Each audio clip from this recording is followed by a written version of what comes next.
The foreign ministers for Ukraine and Russia are meeting in Turkey today. It's the highest level talk since the invasion began, but analysts expect little to come from it as Russia ramps up its aggression. Laura Podesta has details on a strike on a hospital and new concerns that Russia could introduce chemical weapons into the conflict.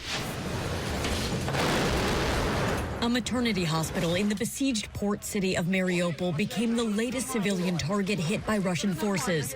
The magnitude of the blast evident by the size of this crater. Soldiers and rescue workers rushed to transport pregnant women away from the devastation.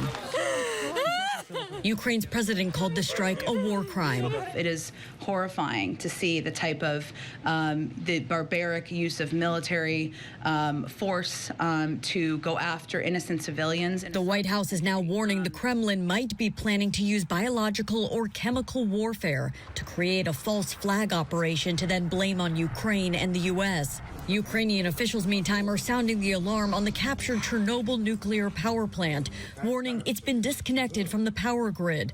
The International Atomic Energy Agency says there has been no critical impact. Nuclear power experts insist the risk of a radiation leak is extremely low. Now, these reactors have been turned off for a long time. So they have cooled down. The residual radiation, the residual heat that's generated has decayed away.